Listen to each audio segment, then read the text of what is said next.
going inside the issues of our community. This is Local 12 Newsmakers. Good morning and welcome to Local 12 Newsmakers. For the past 2 weeks, I've been on a tour in China. Whether you are driving through the traffic on the Third Ring Road past the Olympic venues in Beijing, through the corridor of the new factories that stretch between Shanghai and Suzhou in the Yangtze Delta, or riding the maglev, the magnetic levitation train at 430 kilometers per hour to the new international airport in Shanghai, you know that you are on the edge of the global future in a way that we are not here in the United States. As the world that has become flat in the image of New York Times columnist Thomas Friedman, and developing countries like China, India, Malaysia, and Mexico sees new opportunities while the European Union reimagines the place of the developed world in the new economy, how does a Midwestern city like Cincinnati, forged in the old industrial age, carve out a new place? To discuss these challenges and opportunities, I am joined this morning by Joe Dehner, an attorney with Frost Brown Todd, where he chairs the International Services Group and advises clients in the areas of multinational business, transnational investments, joint ventures, and trade. Joe, welcome to Newsmakers. Dan, great to be with you. How would you evaluate Cincinnati's relationship to this new emerging economy and global economy and society? Where do we stand right now? Yep. Well, you know, we're one of the top 25 metropolitan areas in the United States, but we're not the top. If you go to the coast, you see much more of a diverse population, much more interaction. Here, one of my Polish friends calls this the middle. You know, it's somewhere between the coasts, you know, that New Yorker cartoon we have. But the reality is Cincinnati is an enormously vital, greatly vital international city. And when you get into business, virtually any business of any size is international. It is that for two reasons. First of all, because it's competing internationally. It doesn't have a choice, really. And secondly, because that's where the growth is. The growth is outside the United States. 95% of the world's consumers live outside of our country. And so you see great companies like Cintas locally that have just been enormous success stories, but they're mature in the U.S. Where's their growth? It's outside the United States. And is Cintas growing outside the United States? Oh yes, they've announced, this is all public information, they've announced publicly that this is their major part of their future. This is where a lot of the growth. Same for Procter & Gamble. Procter & Gamble makes most of its money outside the United States today.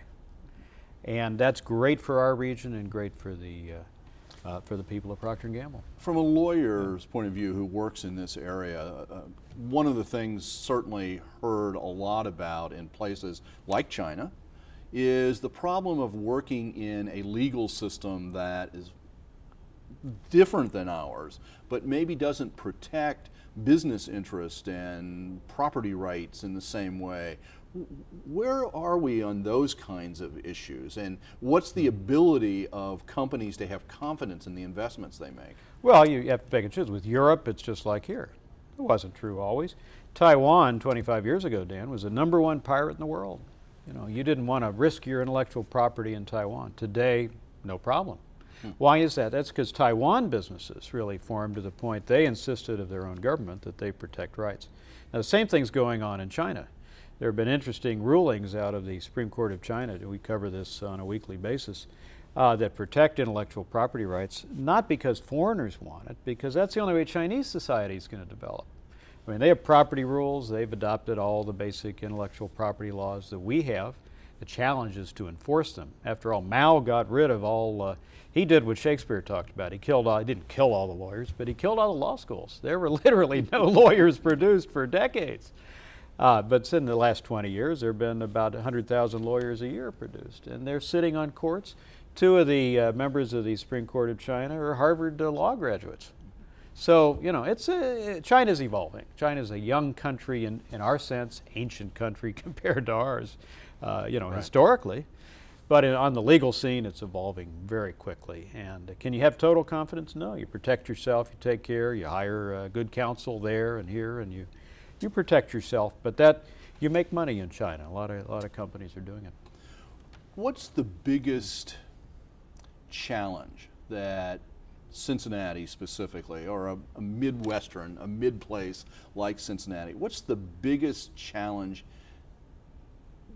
that we face in really being out there and being competitive and benefiting from this incredible growth that's out there? It's right here. It's mindset. It all has to do with mindset. I'll give you an example. I mean, our law firm, we're in 5 states in our region. We call ourselves a regional law firm. I don't. I call ourselves an international law firm practicing in our region. But most of our lawyers have trouble with that concept, you see. Same thing's true of so many businesses, our schools, our colleges. You know, the schools do not have mandatory foreign language training. That'd be unheard of in most of the world. Right. This is really mindset. It also takes some money. It's a little different selling to Indiana from selling to China. I mean, you've got to get on the plane, you've got to go to the trade shows, you get from a business point of view. So it's a mindset, but the rewards are much greater out of the country in terms of growth rates than they are here, because we're a very mature, competitive, tough market to grow in quickly. You know, this thing about language is something that just hit me constantly. One, I was amazed at how many signs, ordinary signs, are in English as well as Chinese. And secondly, to come to realize that every Chinese child begins to learn English at age 3. That's right. I engaged a little 5-year-old, not a 5-year-old, but a 5th grader at a school in, I guess it was in Guilin, and we started a conversation. This young man was unbelievable. We just talked, and he knew so much about the United States. I knew so little about China. Well, exactly, and I've got to give credit to schools and colleges. It's changing, and business schools are beefing up their international component, and the Cincinnati schools, of course, have the World Academy, and the German school not far from here, bilingual school. It's happening, but we don't have the mindset that other countries do. That we live in a world of many languages, many cultures. It's not just language; it's culture and understanding and that's where the future is. It's frankly where the present is. One of those, and of course language is one of those political issues right now. English is the official language, and we're driving people. But another sort of trade issue that's out there that is in the political environment as well is NAFTA. Looking at NAFTA, from your perspective, how would you evaluate its impact on Cincinnati, Ohio, Midwestern, older industrial community? How would you evaluate its impact? Yeah, NAFTA has been, from a total macro American perspective, and our region, been a tremendous success. You've had growth in Mexico, Canada, and the United States, directly traceable to lowering these artificial barriers we have. Just take the auto sector. Cincinnati, in a way, is the heart of the auto industry in the United States, which really stretches from Detroit to Alabama. It's not Detroit anymore. It's the whole area. And we're right in the heart of that region. And we have auto parts suppliers all over the place, some foreign-owned, some domestic-owned, and they benefit enormously. But a car today isn't made anywhere. It's made everywhere. It's not made in one place. It's made in Canada and Mexico and the United States and so on. And Toyota makes cars here that have parts Japanese. It's a world supply chain. That's what this is. We're right in the heart of this. This is good for our region. Now, if you're somebody who got laid off because the Mexican company could do it cheaper and better, you're not happy about that. But I got to give you one statistic. I hate statistics, but they're important sometimes. Ohio had about 1 million manufacturing jobs before NAFTA. It has a little more than that today. We have not lost manufacturing jobs. We have rearranged manufacturing jobs. Some of the old style, lower skilled jobs where labor was the dominant force have disappeared. That is a natural progression, not just because of NAFTA, but because of productivity and robotics and all the other things that happen. But if you look just statistically, Ohio has a few more manufacturing jobs today than it had before NAFTA. And one last statistic, the average wage of somebody engaged in international trade, export trade, is about 18% higher than the average wage of other manufacturing people. So on a macro scale, NAFTA has been a great success. Are there things to tweak and improve? Sure. You know, if people out there listening to this, whether they're business people or just interested in this emerging global society, in Cincinnati, what are some vehicles that people can become involved in so that they can actually change that mindset and broaden their mindset? Yeah, well, there's so many. There's no one. You don't join X and that's it. We have literally hundreds of internationally involved groups. Just take India, for example. And we have a great company that's moved into our regions, can employ 1,000 people from India, Tata Consultancy Services. In the Indian community, we have a thriving Indian community here. You have literally dozens of different culturally based Indian groups, and people can get involved in those and connect back to the Bengali region or whatever it is. On the more general scale, you have the Global Center, the World Affairs Council. You want to host somebody from Azerbaijan, give a call to the International Visitors Council. They'll arrange for it. If you're interested in foreign policy, we have the Foreign Policy Leadership Council. On the business scene, you've got Northern Kentucky International Trade Association, and the Chamber puts on stuff. And, you know, they're just, the problem is finding these things. But for anybody who wants to connect, get involved as a volunteer, just listen as a learner, this is a great region to connect. You just have to search it out a bit. And Global Center would be a good place to give a call. We're a pretty good clearinghouse. We're just about out of time, about 30 seconds, but what about the Sister Cities programs? Wonderful. We have 7 of them. The most trouble right now is Harare, Zimbabwe. I hope we get through those problems and a group can go back someday. Right now, nobody would go there. They're very thriving programs. Just take Kharkiv, Ukraine.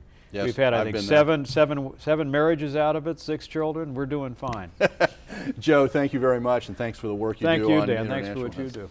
Stay tuned. After the break, as construction on the banks, the new Queen City Tower begin, and the efforts to revitalize over the Rhine intensify, a conversation about Cincinnati's architectural character.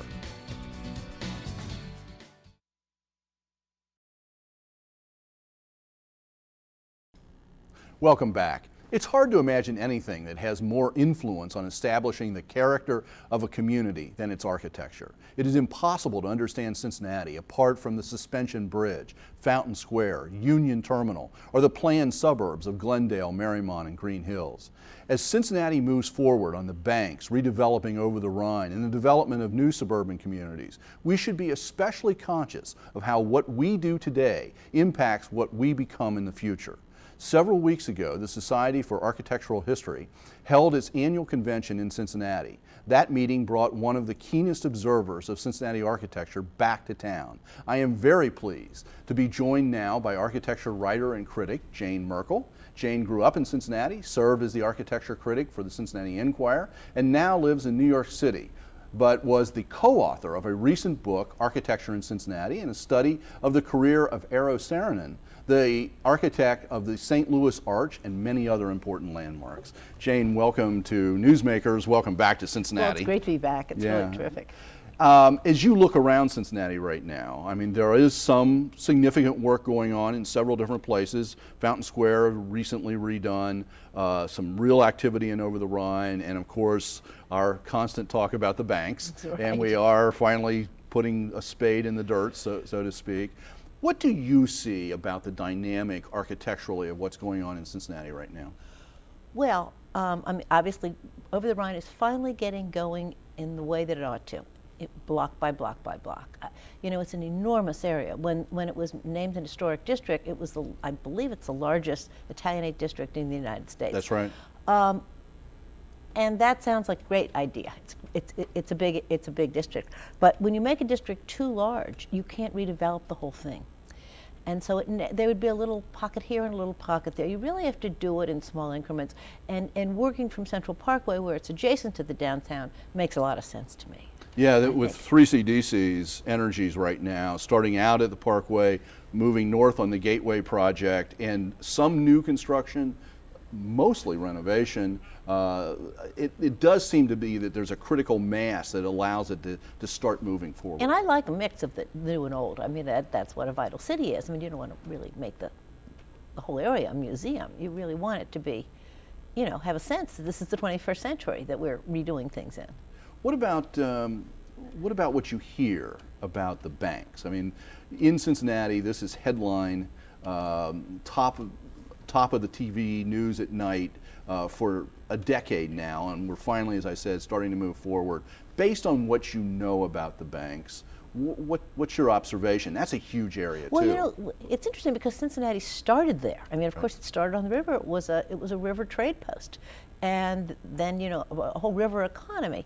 And, you know, gradually as things developed, everything moved up the hill. You know, Shiloh starts on 4th Street, then it moves to 7th Street.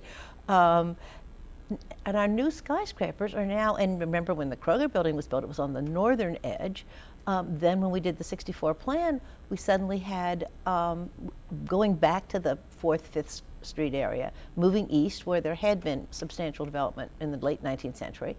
Then with the Scripps Tower and the new tower going, the Giobata Tower going in, those are 3rd Street oriented. So the banks in a way is part of this return to the river. And then with the Danny Libeskind building across the river, we're back to this connection to where we all came from. Let me ask you about a couple of specific buildings. You just mentioned the Ascent in Covington. And of course, when you lived here, I growing up over on that side of the river, the idea of Covington having a skyline was, you know, just didn't. And now it does. And now we have this new, the Ascent by Daniel Libeskind. What do you think of that building? Well, it's a change in direction for him. You know, he had a brilliant idea for the Jewish Museum in Berlin, you know, jagged forms suggesting the angst and the sense of being trapped and the agony, and it's very powerful, and it's particularly quite beautiful from the outside. And that became his trademark. I mean, he got jobs to do museums of tragedy all over the world, but it was one set of images. And with this project, he's kind of broken loose from that a little bit.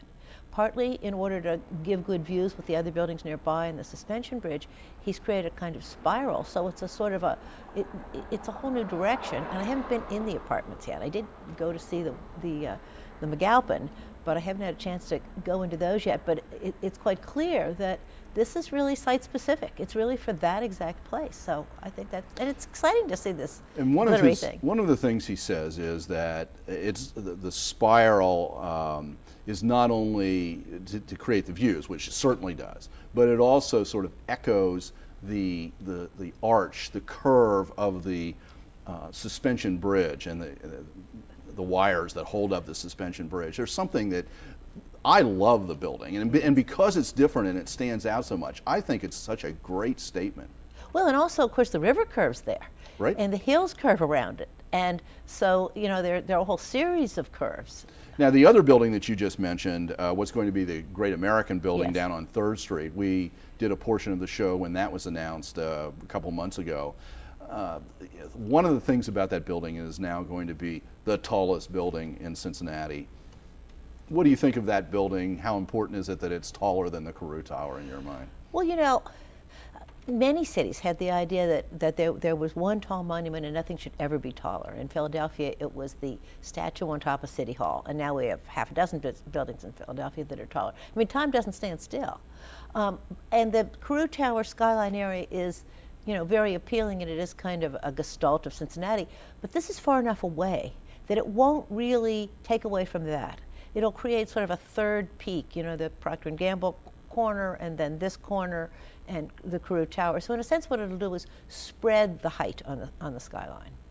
And do you like the design that you've seen? Well, it's a little hard to tell in the renderings I've seen, but I'm glad it has a kind of an old-fashioned top. I don't know, Princess Diana's tiara on the top of a building. I'm not sure about that, but that's okay. But no, I kind of like that rounded form.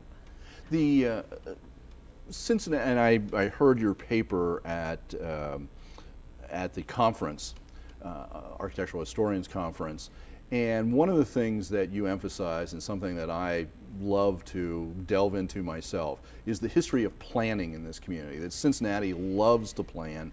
The 1907 plan, the 1925 master plan, the 1948 master plan, the 64 plan, which you've already referenced.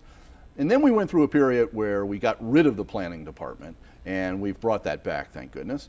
But what are the pros and cons of planning? Planning isn't equal. Not all plans are equal. No, it isn't. I mean, actually, I think that's Cincinnati's real claim to fame, is our tradition of planning.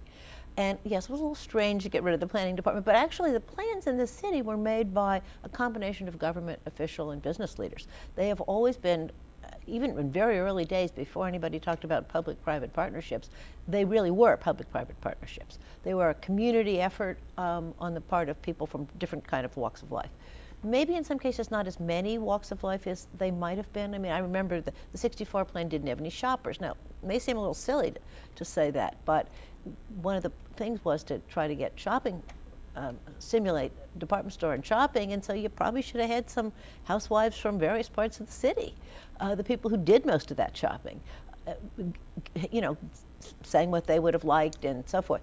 But what I'm pretty sure, from my experience in Cincinnati and my experience in New York, that what planning can do is encourage something that's happening anyway. And it can form it a little bit, and it can help it along. It just can't change history. All it can do is kind of encourage, and you know, when it's too ambitious, it just doesn't work. And if it's out of the direction, I mean, the problem with the 64 plan, it was intended to make downtown into a shopping center, and downtown isn't a shopping center. So that couldn't succeed. Had it been a little bit more geared to shopping and a little less geared to office development, and perhaps a little bit more modest, that might have worked. And I would love to see there be an effort to encourage retail downtown. I don't know, now in little small increments, bit by bit by bit, first to go with the new housing. Mm-hmm. You know, you've got the new co-ops and condominiums, you know, wonderful little grocery store, you know, nice gyms or whatever complements the housing. One of the real concerns I have is about the way that Cincinnati, which is a slow growth metropolitan area, is spreading farther and farther out, and you know, sort of the impact of what that means for the total community, not just the center city, but the total metropolitan area. As you look at American cities and which ones are healthy and which ones, you know, have some dynamism to them, how important is this concern about sprawl? Well, I think it's terribly important. I mean, in the first place, you know, we have huge gas prices, and now we've started this, I think, rather ludicrous notion that we should grow food to feed cars instead of people, and people are starving all over the world because of it. I mean, there really has to be a limit to all this. And the trouble with the sprawl is it's not geared to public transportation. You know, and the kind of housing that sprawl encourages, which tends to be single-family houses for families. If you look at the patterns of living in America, we don't have so many mom and dad and two kids anymore. I mean, we have a lot of single-family households, people living on their own until into their 30s and living longer and therefore living alone late in life, really at an apartment stage of life. And none of that makes sense in the suburbs. It really doesn't. You grew up in Cincinnati, you now live in New York City. Very different sorts of places in terms of that single-family home on a isolated lot versus a lot of apartment or condo units. You know, could Cincinnatians buy into that? Do you think that we can make that transition? I think it's happening all over the country. I mean, I do some work for Architectural Record magazine, and everywhere in the country people are talking about wanting to live in the city. We were just in Columbus, Mississippi. It's a beautiful antebellum town of 25,000 people. I saw a woman in one of the most spectacular houses I've ever seen, getting a little older and saying she wanted to move downtown. I mean, downtown's 3 blocks. It's 3 blocks long, but there really is that desire. When I lived in Cincinnati, I lived in East Walnut Hills, within 3 miles of the city. So I was as city-fied as you could be in Cincinnati at a time when, you know, we needed a house with for the kids. But we live, you know, on East 21st Street in Gramercy Park. We live right in the middle of Manhattan. Yeah, which is a wonderful little, I love the Gramercy Park area in Manhattan. One final question, just so much fun here. But do you have a favorite building in Cincinnati? When you think, I mean, your associations with Cincinnati are so personal and so complex. But, it's so easy. But the Carew Tower. The Carew Tower? The Carew Tower Arcade. I tell people in New York it's much better than the Waldorf, and it actually is. That complex of all those different uses together, it's magnificent, and everybody at the conference has been talking Which about is where this the conference has been at. Yes, the conference is at the Netherlands. They always have it at a beautiful historic hotel, or the architecturally most important place. And the Terrace Hilton could have been, had it not been renovated out of sympathy with the design, but the Netherlands is unsurpassed. And then, of course, you can go downstairs and have breakfast at Hathaway's, and you can go out the door and go to Saks, and it is all right there. And as I told the people at the conference, unless they drove a Model T, we couldn't use the automated parking garage, but maybe that'll come back. Who knows? Well, that space is gone now. But anyway, Jayne, thank you very much for being here this morning, and thanks for all of your insights about Cincinnati, even from the distance of New York. Come back anytime. Thank you. Thank you for making Newsmakers a part of your Sunday morning. Join us again next week to meet the women and the men shaping our community for the future. Have a good week. Stay right there.